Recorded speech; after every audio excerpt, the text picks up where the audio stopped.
2019년도 이제 하루밖에 남지 않았습니다. 다사다난했던 2019년, 사람들의 가치와 인식, 기술도 많은 변화가 있었는데요. 올 한 해 대두된 키워드와 주요 변화들을 정리해보았습니다.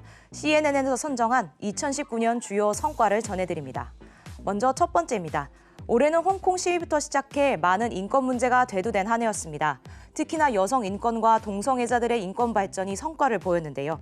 인도네시아에서는 여성의 합법적인 결혼 연령을 16세에서 19세로 높였습니다. 덕분에 어린 나이에 강제로 결혼을 해왔던 많은 인도네시아 소녀들이 인권을 지킬 수 있는 법적 틀이 마련됐습니다.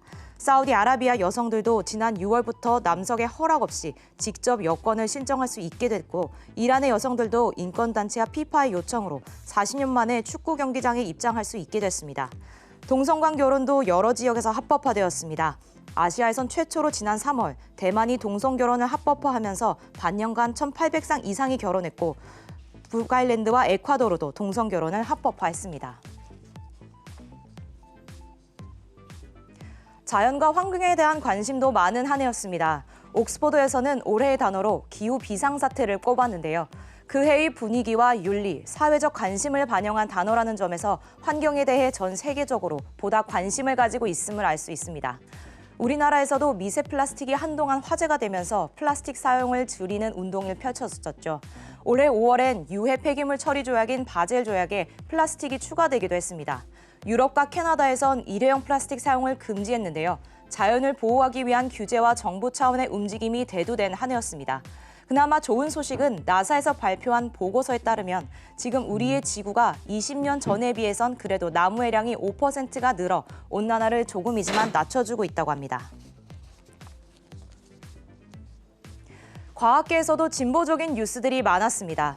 특히나 바이오와 관련된 성과가 돋보였는데요. 먼저 알츠하이머를 간단한 혈액으로도 진단할 수 있는 방법이 개발됐습니다. 그것도 발병하기 16년 전에 미리 알 수 있는 건데요. 발병 전에 생활 습관을 바꿔 알츠하이머를 예방하거나 발병 시기를 늦출 수 있어 잠재 환자에게 큰 도움을 줄 것으로 보입니다. 불치병으로 알려진 HIV, 에이즈도 치료에 대한 희망이 생겼습니다. 4년 전 남성 에이즈 환자가 줄기세포 이식으로 HIV를 치료했습니다. 그리고 4년 만에 완치 판정을 받았는데요. 사실상 기능적으로 치유된 첫 사례여서 에이즈 치료가 가능하다는 게 증명된 셈입니다. 또 치사율이 90%에 달하는 에볼라 바이러스에 대한 치료제도 개발됐습니다. 이 치료제는 생존율이 90%나 되는데요. 이런 성과에 힘입어 내년에도 바이오주들이 어떤 실적을 보일지 기대됩니다. 또 우주로 넘어가면 올해 초 중국이 달 뒷면으로 탐사선을 보내 화제가 됐었죠. 탐사선 옥토끼 2호는 아직도 활동하고 있어 달에서 가장 긴 시간을 운행하는 기록을 세우고 있습니다. 또 빼놓을 수 없는 최대 핫 이슈는 블랙홀 관측이었는데요. 그동안 이론을 바탕으로 추정만 해왔던 블랙홀을 전파 망원경을 통해 관측, 블랙홀의 그림자 촬영에 성공했습니다. 올해 우주과학 발전으로 민간 우주여행이 시작이 되는 등 앞으로의 우주과학 산업도 기대됩니다. 마지막으로 아름다움에 대한 이슈도 전해드립니다. 미의 기준이 금발의 백인 여성에서 다양화되고 있는데요. 특히나 올해 미인 대회는 흑인 전성시대였습니다. 미스 유니버스, 미스 USA, 태국의 트랜스젠더 미인 대회까지 세계 유명 미인 대회에서 모두 흑인이 석권했습니다. 1920년대 처음 미국의 미인 대회를 개최할 때만 해도 유색 인종은 참가 자체가 금지되었었는데요. 100년이 지난 지금 아름다움에 대한 인종주의와 고정관념이 무너지고 새로운 개념을 정립해 나가고 있어 뷰티 트렌드가 어떻게 바뀔지도 주목됩니다.